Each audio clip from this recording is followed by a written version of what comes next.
Ellen Balkin, and I'm a Deputy Director here of Experience and Engagement.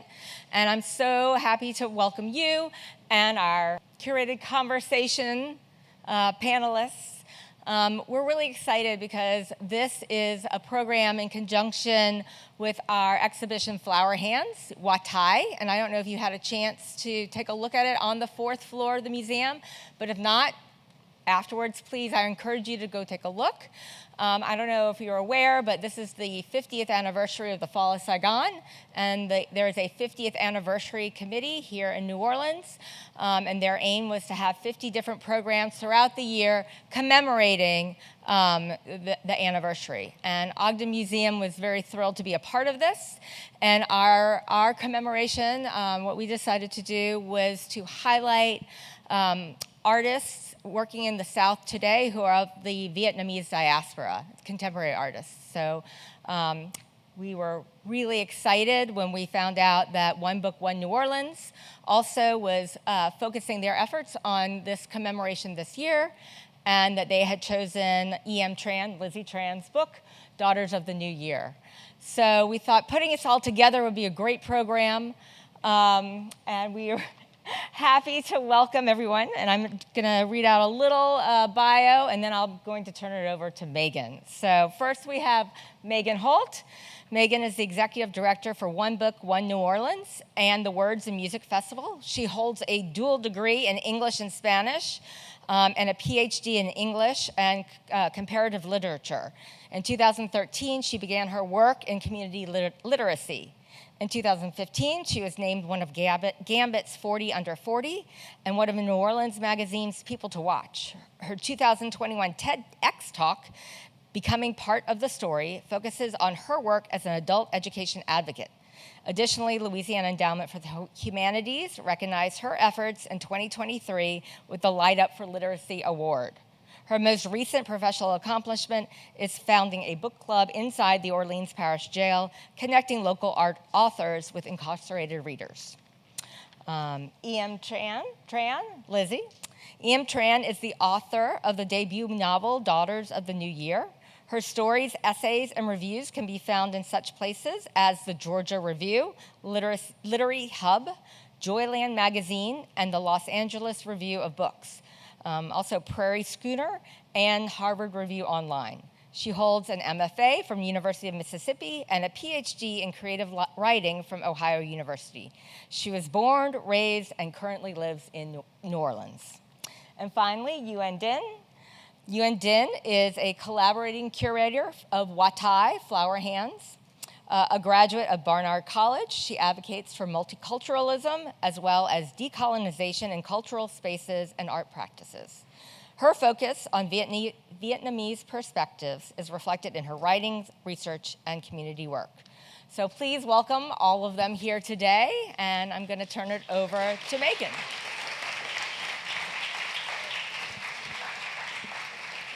Welcome, everybody, and can I just give a huge thank you to Ellen Balkin and all of the staff here at Ogden for making this event possible. Thank you so much for your work and for inviting us to be here today. As Ellen mentioned, this is one of several events focused on the book that One Book, One New Orleans will be doing this year. For those of you who don't know what we are, we're a citywide reading program, and we also work to make sure that the book we select annually as the focus of our citywide reading initiative is accessible to all community members. So I wrote a curriculum from the book. It's used in adult education programs to teach adults to read. It goes into the ears of the blind and print handicapped through WRBH Reading Radio. We partner with the public library to make sure it's accessible for free in every neighborhood. And we also are able to take this book and its author directly into the Orleans Parish Jail for a conversation with readers there. So if you want to read this book and you don't have access to it, we are constantly working to put this book in your hands and also holding events inspired by the book around the city. That's what you're at today. So thank you so much for being here. All right, so I love a good origin story. I'm one of those people who, when I watch superhero movies, I always want to know what the origin of the villain is. So I want to ask you guys, how did these projects come about? What's the origin story of Daughters of the New Year and Hoa Tay? Well, I was bitten by a spider in in a lab. No, actually, it started off as in graduate school, and a lot of my time in graduate school was really spent trying to figure out what kind of writer I was. I went when I was very young. I started my MFA when I was like 22, which I didn't know. I was still really interested in trying to write for an audience. I was thinking about people and how they would receive my work, and so I think that really affected the kinds of stories that I wrote. And it wasn't until I got to my PhD that I started doing other kinds of research. I had to read about, my focus was Asian American literature. So I was reading a lot more different kinds of narratives. And I was also doing research about the history of Vietnam and colonialism, and just really interested in finding out more about the landscape and the circumstances that my parents grew up in. And once I started doing that, I was really a lot more interested and motivated to write about their stories, because I had never heard their stories growing up. They didn't talk to me about the war or the trauma they went through, and part of that is a survival instinct. They just can't talk about it without getting upset. They push it down. They don't want to bring it up. And the other part of it is that their mindset was, we came to the U.S. because we wanted a fresh start. We want our kids to be American. We want them to be successful in America. We don't want to bring up the past. And so we never talked about that. And I think while it comes from a place of good intention, I also feel, as I was doing this research in my PhD, that it was clear to me that if we don't talk about it, then those stories disappear. There are still so many things about their lives that I don't know. And so the book really came out of this impulse to, even if it's not, and for sure it's not a reflection exactly of their lives or of my life, but even if I'm writing some version of some family who went through something similar, that I was recording some kind of history that might otherwise be erased by time, would be erased by silence, would just end up disappearing because no one talked about it. So that was really the origin and the impulse behind writing the book, and it really all just came from the need to learn more about my own roots. Yeah, so in regards to Hoa Tay, it was definitely a passion project that was a culmination of multiple sources of passion from multiple people. So when I was in college, my last year of college, I was tasked to make a mini exhibition, and my exhibition was focusing on Vietnamese artists who were working to represent their childhood and what it meant to them, and how it sort of humanizes us and give us a point of interiority that we can grow out of and not just be represented by the war. And I named that project Hoa Tay, and it meant a lot to me, but it was ultimately just a school project. And then I graduated and then moved to New Orleans, started working at the Ogden. And by the time I was leaving the Ogden, Selena McCain, my wonderful co-curator in the back, had written a proposal for a show commemorating the 50th fall of Saigon for the Ogden Museum. And it was approved literally right after I left the Ogden. And I was banging on the door, was let me back in. I need to be working on this. And so I got back to the Ogden, started working with Bradley Sumrall and Selena McCain, and we spent a lot of time together working, conceptualizing the project, thinking about what it could mean for the Vietnamese community, especially on a really important anniversary. And we had workshop a couple of titles, and then I was this is the title of the show that I was working on in college. And Hoa Tay, as you know, meant flower hands, and in Vietnamese culture, if a child has certain rings on their fingertip, that's arranged in a very particular way, it usually means that you're gifted in the art. And so that title to me, Flower Hands, Hoa Tay, became something really important. And so I suggested it, and Bradley and Selena so graciously accepted it, and then it became the title of the show. So it was definitely a wonderful full circle moment for all of us. Thank you so much for beautifully anticipating my next question, which is tell us about the titles of these works. So you just did that really beautifully with Hoa Tay. Can you tell us a little bit about why you chose to name your book Daughters of the New Year? That's actually a very the way that we arrived at the title was really a learning experience for me, because I learned a lot about the publishing industry, because it is an industry, and which is very strange, because when you're writing something or creating something as an artist or as a writer or whatever kind of artist that you are, it's very internal, it's very solitary. Oftentimes the things that you're making they don't exist until you put them into the world. And so it's one thing that is kind of disorienting, to have your inner life or your inner thoughts or your inner creativity be a physical object that someone can read or view and have thoughts and opinions about. That's one disorienting thing. The even more disorienting thing is when your creative work becomes a product that is sold. So the original title for my book was Dragon, Tiger, Goat, based on the zodiac signs of the characters. And so if you have read the book, then you know that basically the structure of the book goes backwards in time, and we cycle through all these different perspectives, and as we go backwards, we meet more and more characters who become, older grandmothers, great-grandmothers, all these ancestors. And because the scope of the book was so big, I needed a way to kind of keep it grounded. So I picked zodiac signs to help organize the logic of the novel. And so it was dragon, tiger, and goat. Every person is born in that year. And it helped me to shape their personalities and everything like that. But when I sold the book, the publisher said that I had to change the title. And I was like, why? And it literally came down to something as mundane as, titles with multiple, lists, words don't do well in SEO. Like, it was literally like, the search terms are hard. And it also was about like who they imagined, who the publisher imagined as the target demographic as reading the book. And for me, the target demographic was like someone who was like me, and of course I hope that it expands beyond that, and I think that it did, but like when I was imagining writing it, I was imagining a version of myself who never had any reading material in high school or growing up that represented me as a person.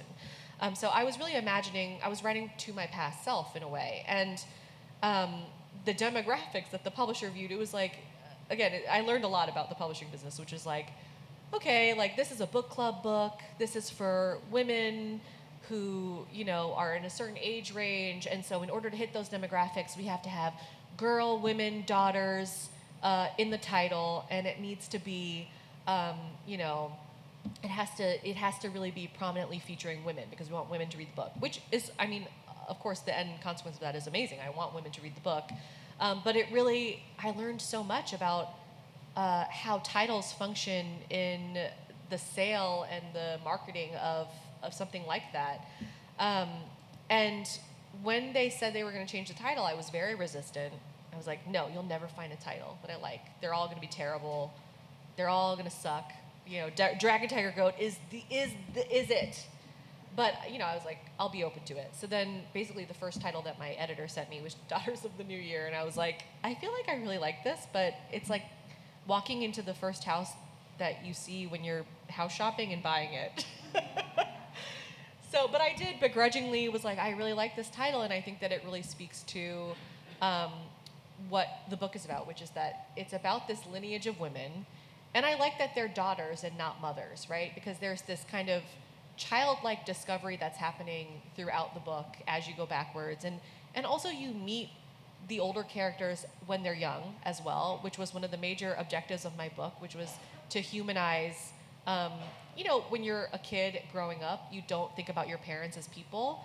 You think about them as your parents, and they don't have lives before you. And so that was really important to me, to go backwards and humanize the parental figures in that way, the grandmothers and the great-grandmothers, and make them daughters. And then the focus on the new year was really about, that really limiting kind of constraint that I put on myself to make every character a dragon, tiger, or goat. Thank you so much. Can we go to slide 2, please? Which, for me, when I saw this collection of pictures in the exhibit, I said, oh, there's the three daughters right there. There's Track, Nee, and True. And the reason I thought about that is because you can tell that these are all sort of painted by the same artist. They're all connected in some way. But each woman, girl, is very clearly sort of in her own space, trying to find her own way. And I feel like that was so much about what you were writing about with these three sisters, the way that they were connected through their family and their history, but we're also really trying to learn who they are in this world. So, Uyên, I'm wondering if you can tell us a little bit about this artist and these pieces, and then you can speak to maybe the way that these daughters find their way. Yeah, absolutely. So this is Danlin Pham. She's an artist from Oklahoma, a visual designer, graphic artist. She's very talented. The set of work particularly is on the fourth floor. This is called Deep Breath, Thank You Ba Noi, which means grandmother in Vietnamese, and then Reflection. And the way that the artist describes her work is just sort of a visual diary of how she's connecting or reconnecting with her heritage and how she is holding on to these connections to a homeland that she doesn't really understand, but is really trying to hold on to, connect with. And I feel like at first glance, like it's not just something that is super simple, super poppy. There's so many details throughout the work that illuminates this deep desire to connect with her heritage and the lineage like you were just talking about.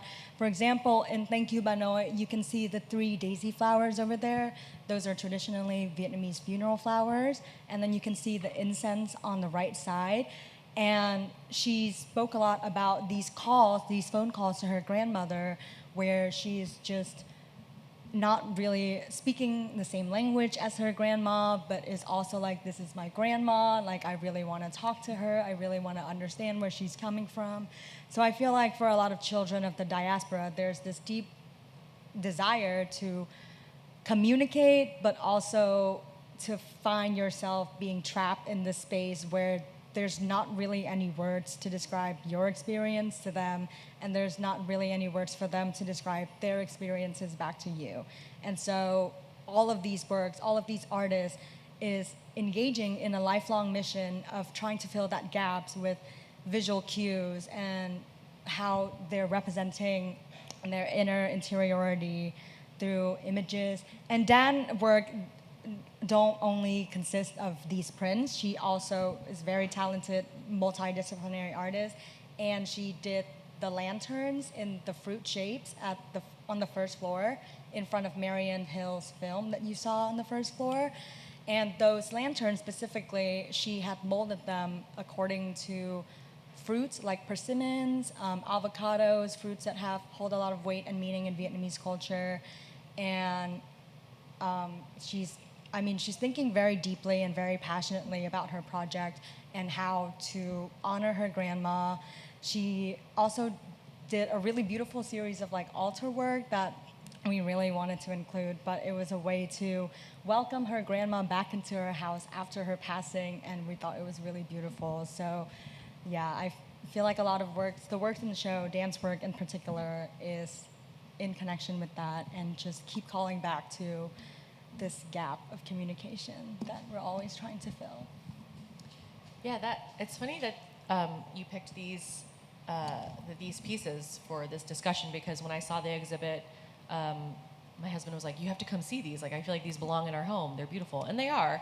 But I do feel like they are speaking, especially the telephone with the landline, throwback, that it is literally speaking to a gap in understanding.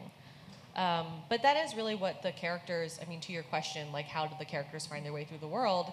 It really is, the way that they're finding this through stumbling blindly. But part of it is that there is a language barrier between them and the generation before them. And then as you get farther back, it's not a language barrier, but just a misunderstanding, because misunderstandings happen also beyond language, and then you add that layer, and it becomes so much more difficult to traverse.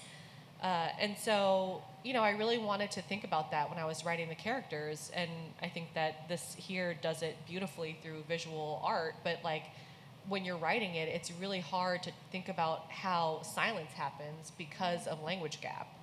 And so, I mean, this is like, I drove my mom to lunch yesterday, and she spoke to me in entirely Vietnamese, and I responded entirely in English, and that's just the way that we communicate. And sometimes there are things that she says that I don't understand, and I feel sure that there are things that I say that she doesn't understand, but it's so difficult to say, I don't understand what you're saying, that we just don't, we don't ask for clarification. And then when you don't do that, then you think it's not a big deal, but those silences or those misunderstandings become embedded in the way that you interact. So, I was really interested in like trying to portray that kind of relationship in the characters, because it was so much a part of my life, and it's so much a part of, I think, a lot of the experiences of people who are also part of the Vietnamese diaspora, especially kids of immigrants who have parents who were victims of the war. So yeah, language is a really, really big part of the book. And basically the main way that, think about how much we use language in our actual real lives. It's how we identify ourselves. It's how we allow other people to perceive us. So that was really the defining characteristic of all of the relationships in the book, was language.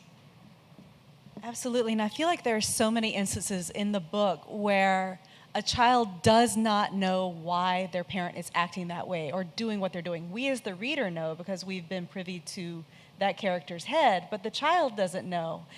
And I want to go to slide 7, please, because I feel like the piece in the exhibit that speaks directly to that is Buffalo Bum's Cycle Breaker.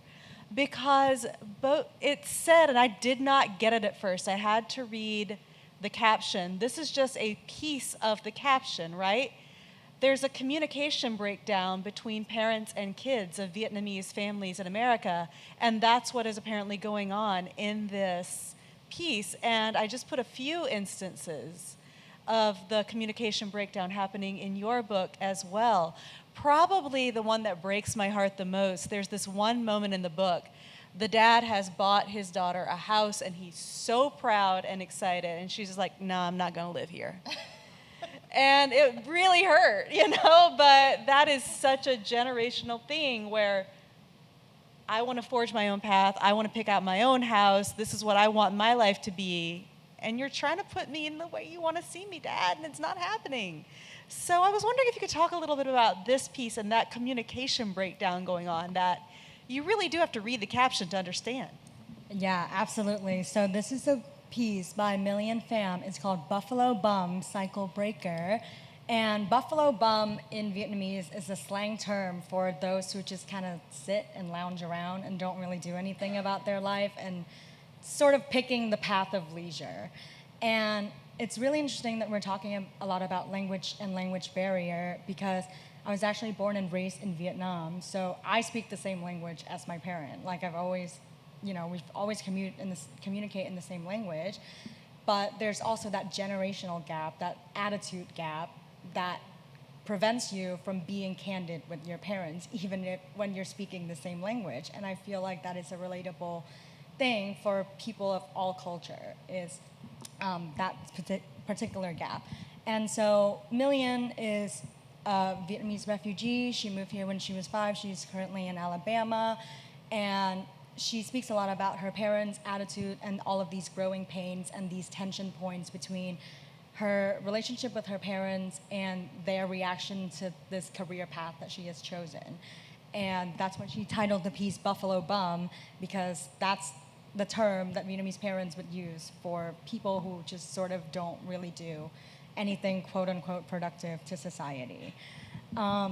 But it's a very delicate piece. It's beaded, it's beautiful. It speaks to that generational and attitude gap between child and parent, and how we're always trying to understand one another. And even when you speak the same language, there's always that gap there. And how do you grapple with that? And how do you let it affect your interaction and your relationship? I feel like Million really explored it really beautifully in this work. Yeah, I feel like even sometimes when you're speaking the same language, you're not speaking to, and that's universal parenting, I think, and being a child. Just because, again, like when you're a kid, you don't view your parent as like a person who has a full tapestry of life before you.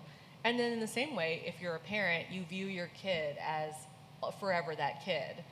And it's really hard to imagine that they would have agency to be an artist, right? Like, how dare you make this choice that is unrelated to me? Like, you exist outside of me somehow. And I think that that's really hard. I mean, just like the fundamental conflict that happens in any relationship, a parent-child relationship. But I mean, we see this in like so much art and writing about, coming of age and everything like that. So, but yeah, the house in that scene, actually, I wanted to pick something that was so big that this character still had to reject, that the stakes were that high. Like, if someone approached you and said, I bought you a house, don't you like it? And you had to still be brave enough to say, I don't want this house. I think in real life, I don't know if I would have been, I don't think I would have been that brave. I think I would have been like, thanks for the house, Dad.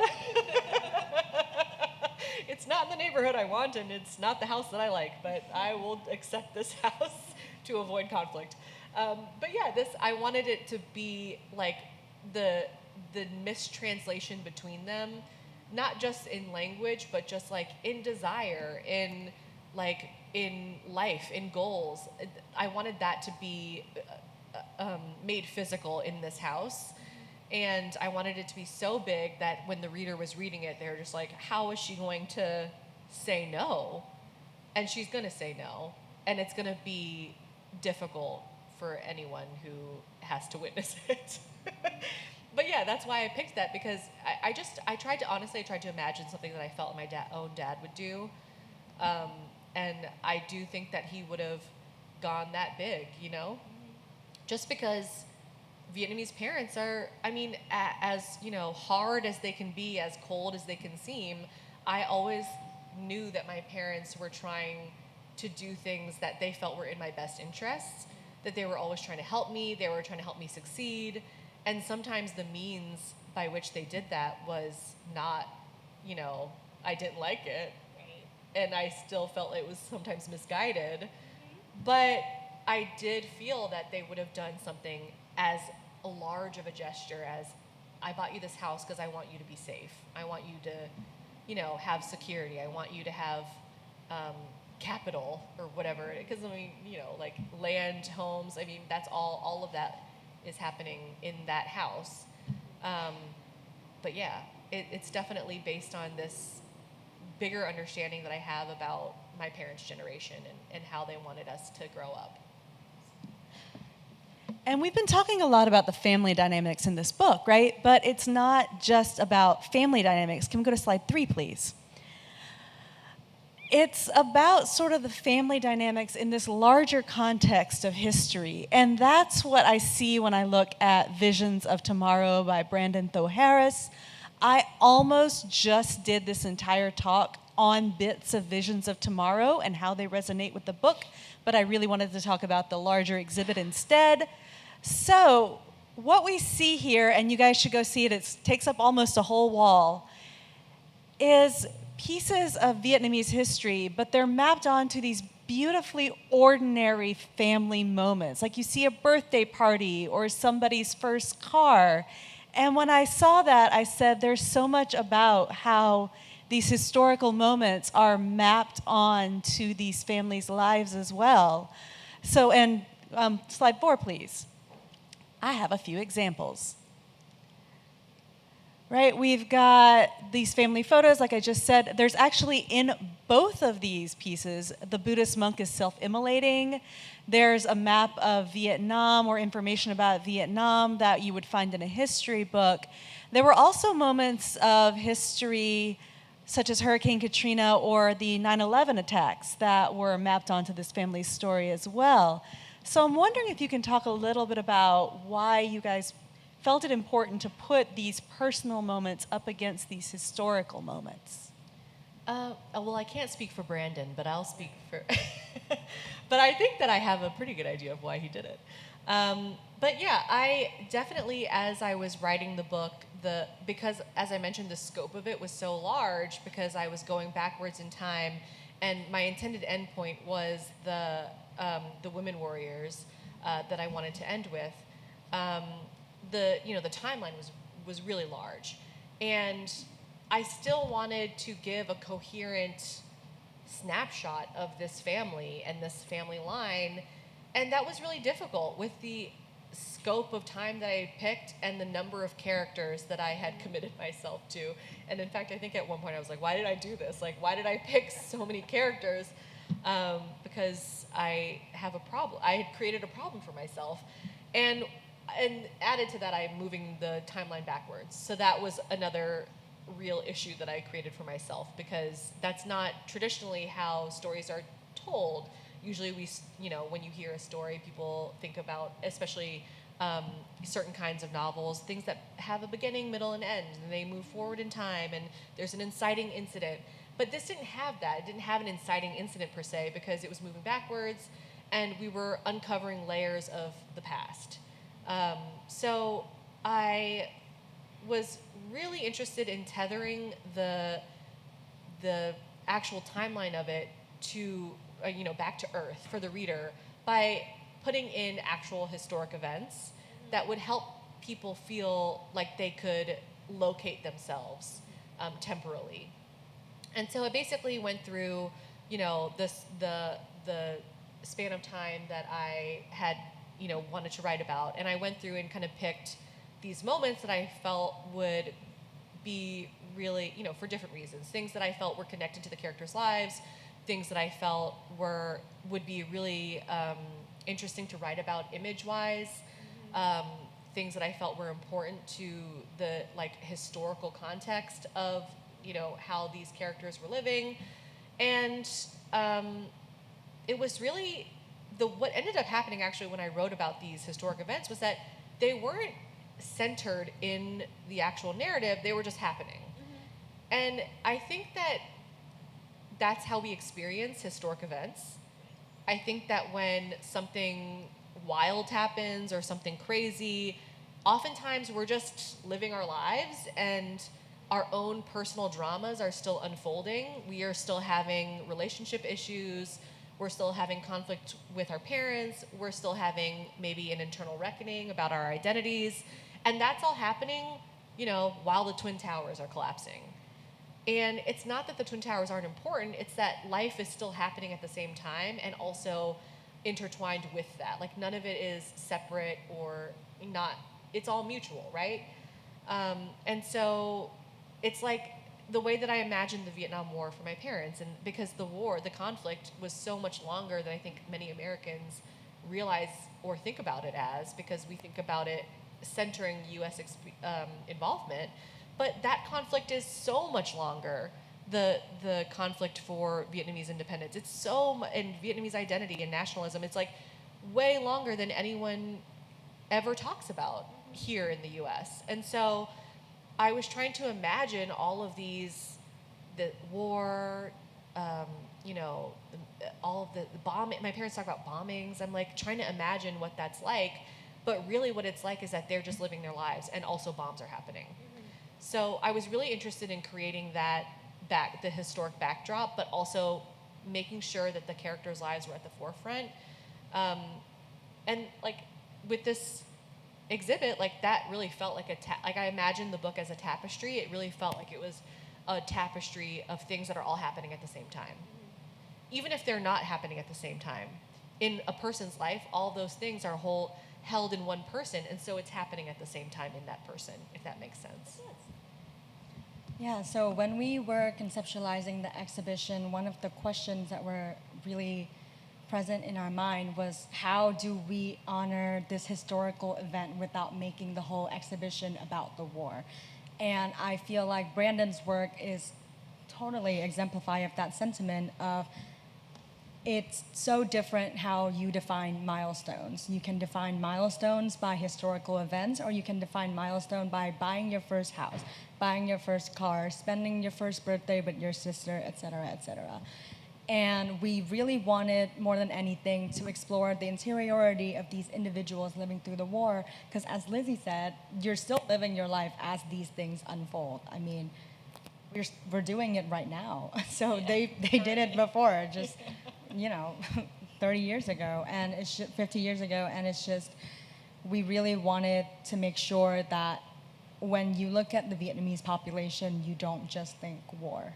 Because that was how it was represented so much when the war was actually happening. It's like, look at all of these helpless people. They need our assistance, they need our efforts and all of that stuff. But meanwhile, they have their own joy. They're celebrating their own life. They belong to someone. They're a family member. It's just very important, very sentimental.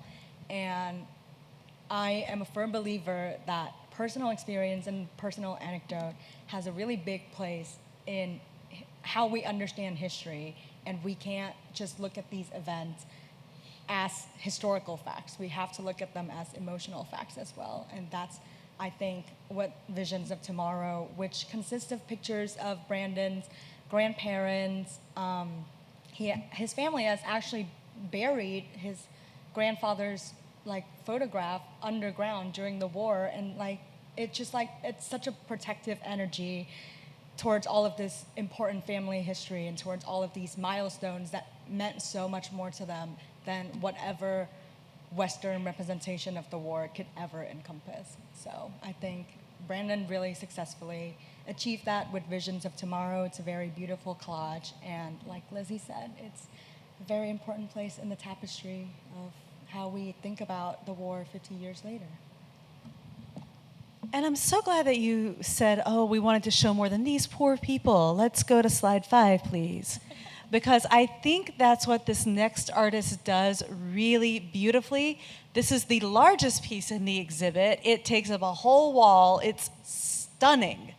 And when you read the caption, what you see are these symbols of colonialism, like, El Morro, but you also see symbols of resistance.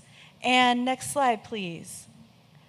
I think you see that same thing in this book. That is the Notre Dame Basilica in Saigon, which was built by French colonizers. But then you also see these symbols of resistance throughout. So, right, there's this constant sort of tension between folks trying to come in and conquer you and you resisting in some way. And I thought that was a really beautiful touch to both of these pieces, is that you weren't just being rolled over, right? You were strong. You were in some way trying to take back that agency, even as folks were trying to conquer you. So I'm wondering if you can talk about that a little bit. Yeah, I'm happy to. First of all, I was educated in Vietnam until high school, and one of the first things that we learned was a story from Lizzie's book about Hai Ba Trung, which is the sisters who led a revolution against the Chinese army, and then ultimately, spoiler alert, but not really because it's history, and then ultimately committed suicide in order to evade capture by the enemy. And that was legit one of the first stories that we were told in school. And I feel like throughout the Vietnamese education system, we grew up learning about all of our history with resistance, with fighting back against enemies for our independence. And it's a very deep and very rich history of how do we fight back against all of these external forces that are being forced upon us, because it was the Chinese, and then it was the French, and it was the American. So it's just back to back to back. And yeah, so I love the Basilica. I was just here in December, and that stories that you told, the way that you weave in Hai Ba Trung was really important to me to see, because I was like, I haven't heard that in a really long time, and it makes me really sentimental. Yeah, well, I think that if anything, especially the Vietnam War is an exercise in perspective, and depending on who you ask, the story is very different. And so I was very interested to find out about, these female figures who are warrior figures, and that the central tenet of the story is basically that they fight off Chinese invaders. And I feel like a lot of the research that I did about these women, my impression of it was that because they were from so long ago, there's not really that, I mean, they're real women, but there's not that much you can really definitively confirm about who they were, what they were doing, why they were doing it, besides, the fact that they did do it. And there's a kind of mythology around them that I found very interesting, and definitely, to me, it signaled, anytime there's a mythology around anyone, I think that signals, political ends, or people use stories to make things happen, right? Whether that is a selfish choice, an individual thing that you want to happen, a larger political consequence that you want to happen, stories are really important to the way that we understand the world and how people make choices. And so I was just really interested in these characters because they were so much a part of the building of Vietnamese nationalism and the idea of Vietnam as a state, as an identity, and that part of that identity is that we don't want other people to come in. Like, we're not invaded, we're our own individual, self-sufficient place, and all these people are trying to come in and, take away our identity. And I think that there is some truth to that. I think that there's also definitely, it's worth investigating to think about what political means and ends are, certain stories are used to make those things happen.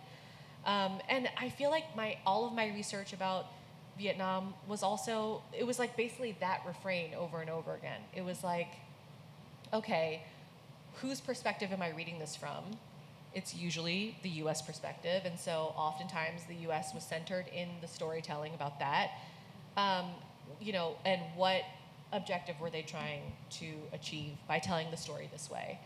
And it's just, I just was floored by how difficult it was for me to find information about French colonialism that wasn't very much tilted in a certain direction. And that definitely was because I was reading in English. And I think that I probably would also be floored if I read that same information in Vietnamese, if I could read in Vietnamese. And I think that, the truth of it is that it's somewhere in the mud, right?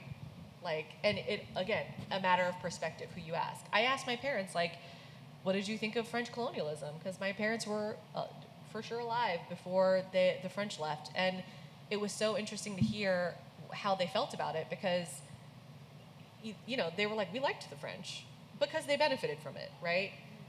But there's also, if you ask someone else, they would say, I hate the French. They took all of our resources and made our people work on the rubber plantations for no money.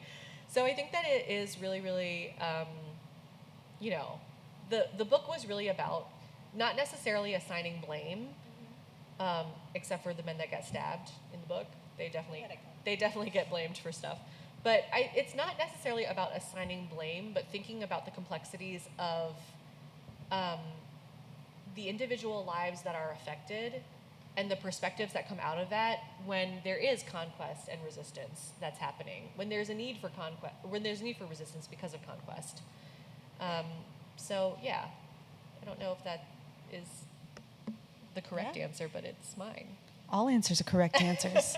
And just so y'all know, the guys who get stabbed have it coming, totally. Yeah, they do. Totally have it coming. They do. So in the interest of time, I'm going to tell you guys to start thinking about questions. I'm going to ask one more while you think about your questions. And then if you have one, raise your hand and someone will bring you a microphone. Please speak into the microphone so that people viewing downstairs and people who are maybe going to watch this recording later can hear properly. Okay, so last question, and it's the big one. I'm going to go full circle and talk about titles again. Because one of the things that I really think about when I think about this exhibit is it's called Hoa Tay, am I getting that right? Southern Artists of the Vietnamese Diaspora. And we are here in Ogden Museum of Southern Art. And I don't know about y'all, but when I think about the word Southern and Southern as a concept, I don't automatically think about the inclusion of Vietnamese folks. And one of the things that this book has really made me think about more critically and challenge myself to do, and that's why I'm so grateful I'm spending this year with it, is really reconfiguring my understanding of Southern to be more inclusive, because y'all have been here being an integral part of this community for 50 years plus. So I'm wondering what you all think of when you think of Southern and how folks from the Vietnamese diaspora sort of fit into that framework. I actually think they fit perfectly into the framework. But as a Southern transplant, obviously, when I decided that I was going to move to New Orleans after school, my dad was like, you know, like all of our relatives are there. I was like, what? That's so random. But it ended up being the most Vietnamese people I've seen outside of Vietnam, and that's kind of crazy. And so when I first got to New Orleans, it felt sort of like a homecoming to me. So I had to, as a Southern transplant from the East Coast, I just sort of had to get rid of all of these preconceived notions about what the South mean, what its people mean, and sort of think really critically about the history of the South. So when people are saying, oh, the Southern regions are so backwards, they don't vote for their interests, et cetera, then you can meet them with, well, what about gerrymandering? And what about all of these like structures that are put in place to silence the voice of queer people, of disabled people, of people of color who are very much living and very much working in the South and very much representing all of the beauty of the South in their own way that you are just not seeking out. And so I would invite everyone to be really open-minded about what the South means to them, and I try to be very open-minded about what the South means to me. As someone who is not from here and pretty much has no really relations to here, but I've been able to found a really lovely community here, and everyone is just so nice. And as someone from New York, I'm kind of like, what do you want? Like, I'm not used to this. So yeah, love the South, love its people. Y'all are killing it, and Vietnamese people are just fitting the bill of the South in every single way of the word. Yeah, I agree.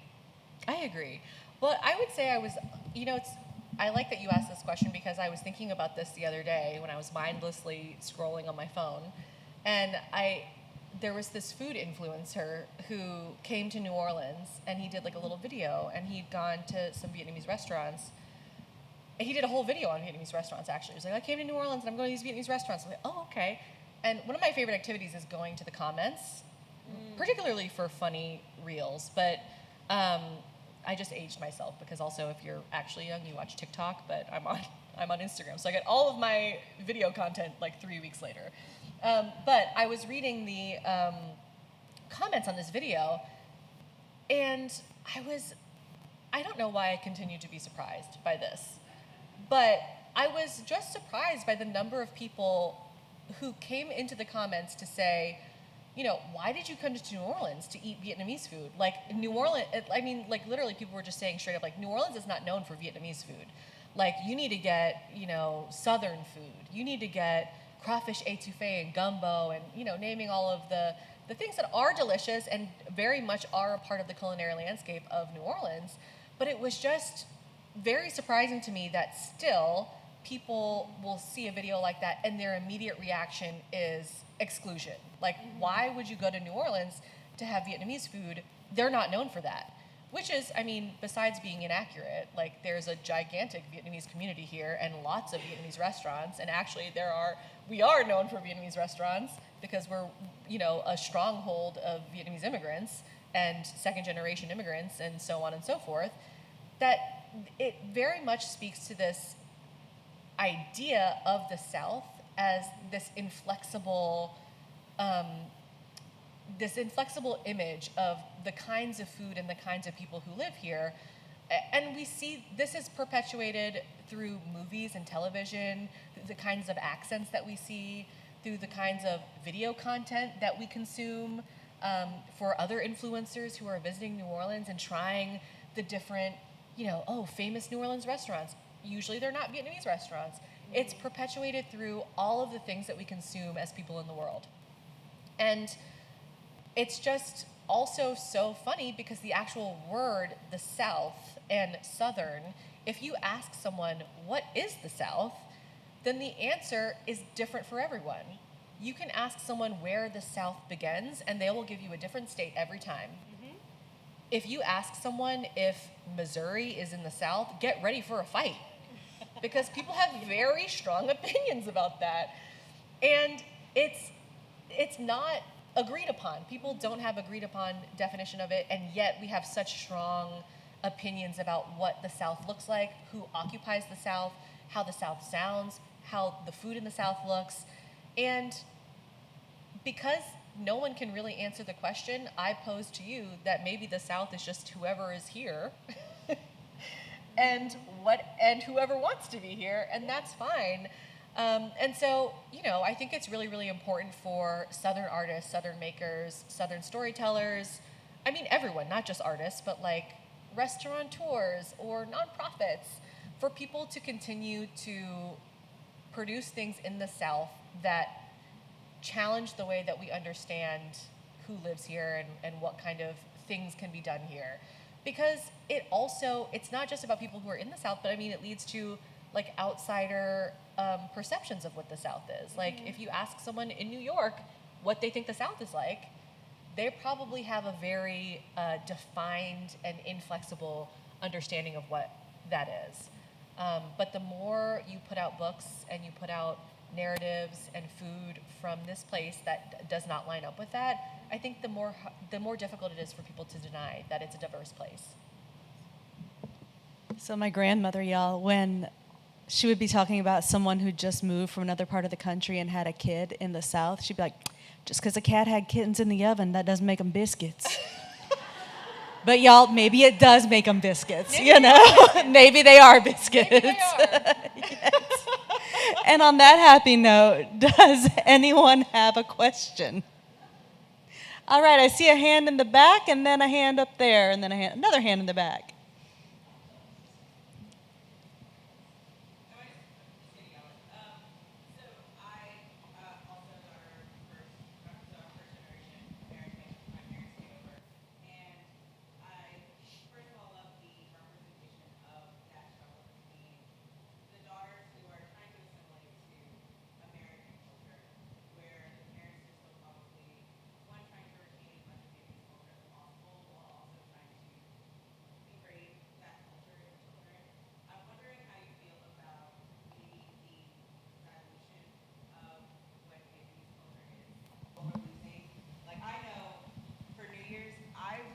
Never make stuffed winter bitter melon soup because I don't like it personally. So is that something that may be lost in future generations? The dilution of like that complex Vietnamese language that we didn't really for those of us who speak the language, we don't probably speak it as thoroughly, fluently, beautifully as our parents do. So I'm just wondering how you feel about kind of the evolution or dilution of Vietnamese culture in our generation and going forward. Yeah, that's a really good question. And for those of you who didn't hear the beginning of the question, it was really about if I'm concerned or if we're concerned about the dilution of Vietnamese culture, as the generations go on. And it is actually something that I'm very preoccupied with, especially as a parent. Like I have a small child, and I've been thinking about it more and more than ever. Like I speak to him primarily in English.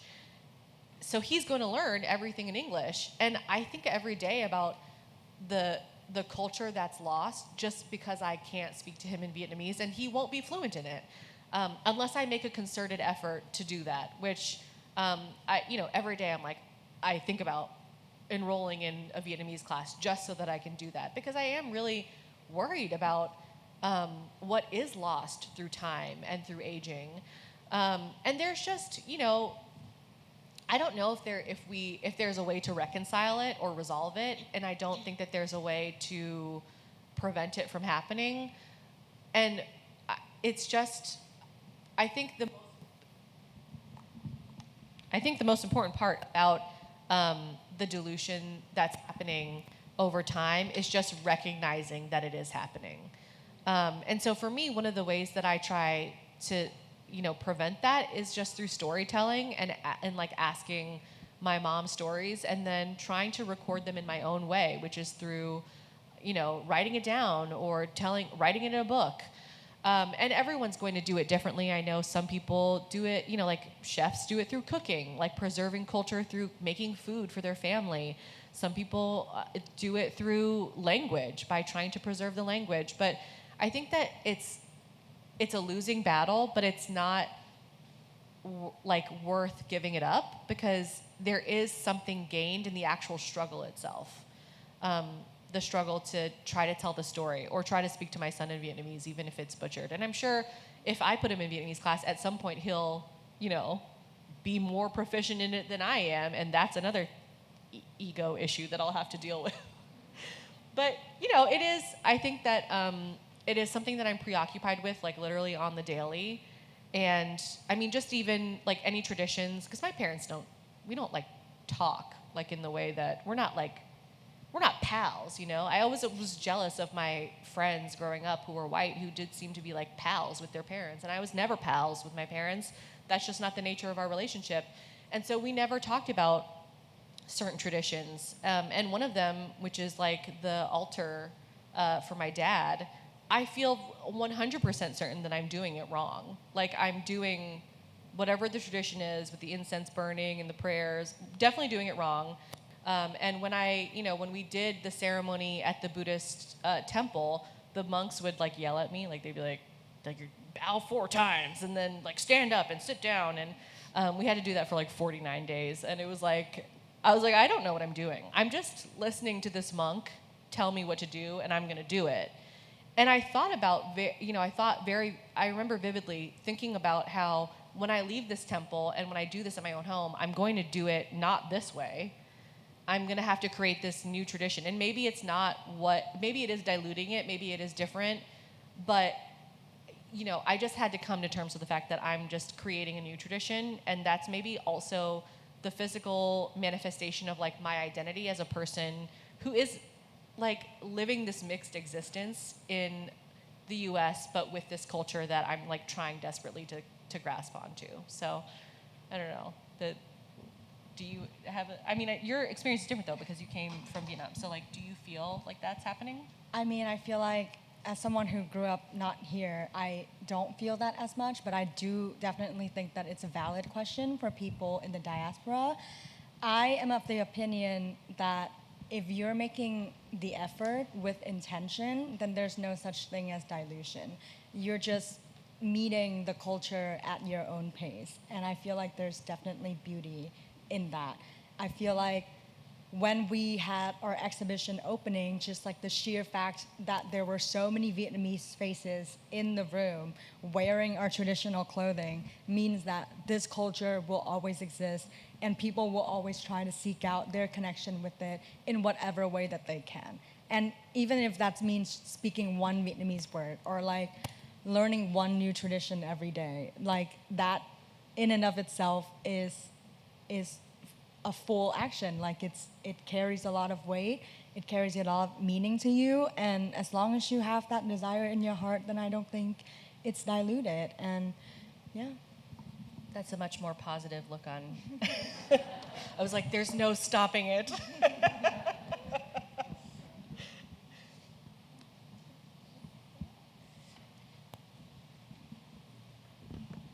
I have a question about the beautiful art on the cover of your book. It just seems so, the lives are so interconnected and it's so beautiful. Could you tell us about, did you draw that yourself? Did I draw the cover? Oh, no. No, I wish I were that talented. No, actually the cover is by an artist named Nestle, and she is Canadian, actually. But it's really interesting, again, speaking to the actual process of publication is very much a business. And so it was interesting to learn about how covers get picked for books.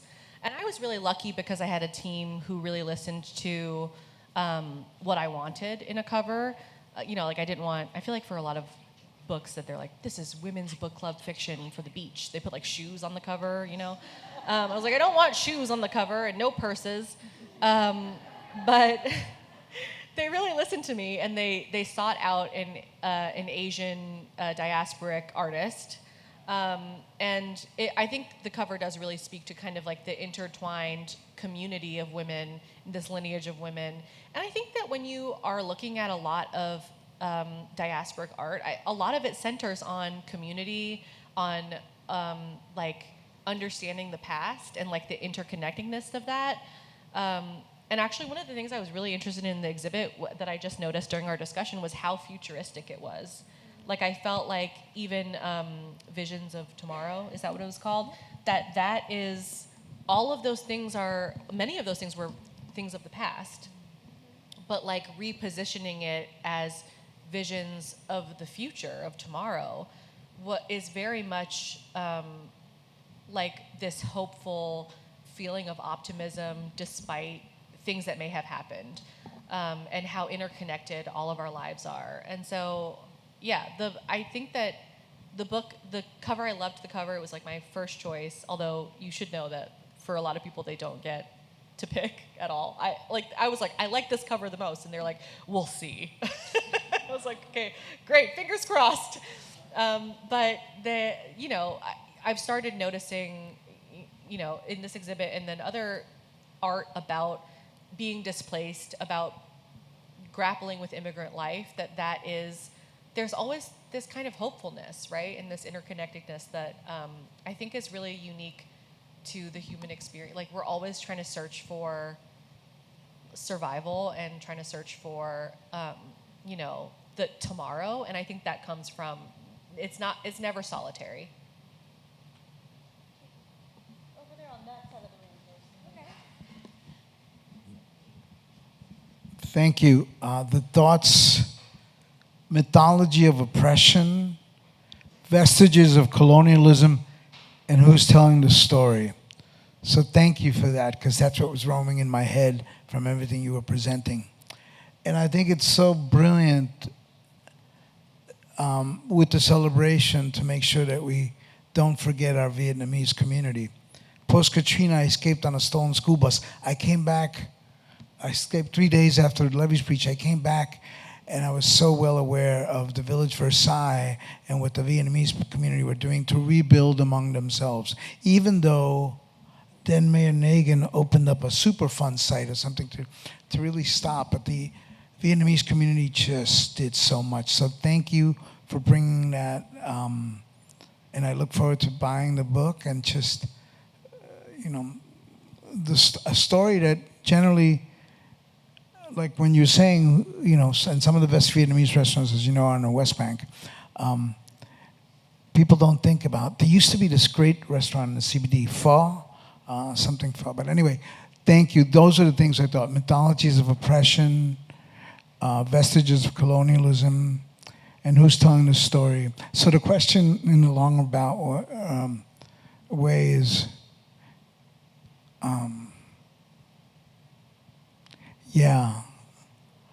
listening to both of your stories is just fabulous. And so, who's telling the story? And that's it. That's the biggest question. Definitely. Thank you for that. One of my favorite quote is from Viet Thanh Nguyen, who is the author of The Sympathizer. And the quote goes, "All wars are fought twice, once on the battlefield and the other one is in memory." And so we are very cognizant of who's telling the story, and as Lizzie said, very cognizant of trying to make the exhibition a little bit more futuristic, sort of like looking forward while looking backwards at the same time, which seems impossible until you do it, and then you're kind of like, yeah, this is doable. Actually, it's funny because when we were emailing the artist about our decision to name the show Hoa Tay, Flower Hands, one of the artists responded to us and was like, hey, I want to have a further discussion with you about this title, and I want to see what you think about how the title sort of insinuates that all of these artists have an intrinsic talent to them. It's just sort of like this talent that comes out of nowhere, this talent that is innate, lives within them, but I don't believe that to be the case. I believe that people work really hard to be artists, and people spend a lot of their time and their research and thought into this discipline. And we responded, we were like, absolutely, and that is our intention as well. We never want to discredit their research, like the very vigorous research and academia that goes into this process. And to tell these stories, you have to first know the stories. And the stories that kind of escaped the war, the stories about the fishermen in Texas who are fighting against the KKK and ended up bankrupting the KKK, all of those like the stories of Marai from Lien Chun's work, the Waltz of the Marai on the fourth floor, that story took so much work and research and years of distilling all of this knowledge about colonialism and all of this really complicated history into this one work. And so when we decided to go ahead with the title, to us, it meant more so that we are nurturing the seeds of the future generation in order for all of this hard work and all of this hard research to bloom, instead of saying that, oh, they were just kind of born with it. And yes, the artist in the exhibition makes it look very effortless, but there was a lot of work that goes into that. And at the end of the day, they were the best people to tell the stories because they know the stories, they know the history and the stories of their parents and the stories within themselves. And so we wanted to make space for the artists to tell all the stories that they wanted to tell, and they ended up being amazing. Yeah, I think that that's a very Western way of thinking, is that I worked hard, and so this is all the product of hard work, which is true. And I feel like that's actually my a lot of the source of the conflict with my own parents or my mom about being a writer, is that I think for a lot of my life she didn't really consider it a real thing, which she didn't understand it. But I think that it's not necessarily because she didn't respect the work that I was doing. It's that her frame of mind is about the way that she views the world is that it's not necessarily that you get things through hard work, but that the world is chaotic and that you're lucky. Things are about luck. And it's very much about how she, her relationship to the zodiac, and that you could be born with specific characteristics that just make you who you are, and that you're destined to do these things. She's always telling me you can be really, really smart, you can work really, really hard, but you have to pray because you can also be really unlucky. And I was like, Mom, chill out, it's gonna be fine. But she doesn't think that, because also looking at the context of her life is she's I've been very unlucky. I've had to live through Katrina, live through the war, got to move across the ocean.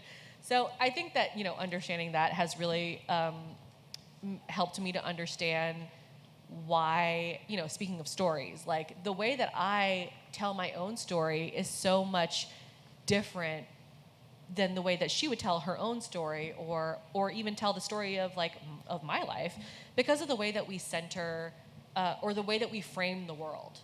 I'm always thinking about my own individual actions and how I can do things in the world through my hard work, and that's just because of I grew up in the US, and there's this kind of mythology that's shoved on us about hard work and pull yourself up by your bootstraps. If you just work hard, you can lift yourself up from any position, versus my mom, and also might be a generational thing, that she's there's only so much you can do. The world is a chaotic place, and you have to believe in some kind of higher power or some kind of universal thing, because you can't always work your way out of it. And it just really affected the way that I understood her, the way that she tells stories to me, the way that she talks about things, the way that I tell stories. It's just, all of it has been, it's been very illuminating for me as her daughter. So I think we are 15 minutes over. I would invite you guys to continue the conversation after. I know Lizzie will be around to sign books. Uyên will be around to talk more about the exhibit. If you guys want to know more about One Book, One New Orleans, I'm around to talk about that. In the meantime, can we thank these beautiful people for their thought and their work and everything they've done.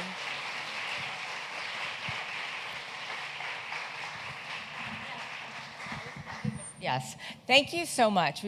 This was just incredible. It was amazing, and we've learned so much, I think. And thank you, Megan, too, for everything. And please, I want to thank one other special person. I want to thank Tracy Copeland so much for her sponsorship and making this event possible. Can we give her a round of applause, too? And then please, the museum is open till 5. Take a chance if you have a chance, please go take a look at Hoa Tay and our other amazing exhibitions. We have some important things coming up.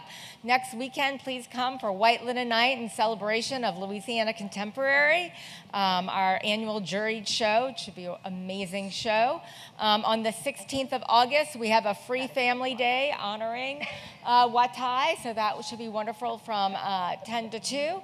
And then don't forget to stop by for Magasin and have some snack before you leave. So thank you all so much. I appreciate it.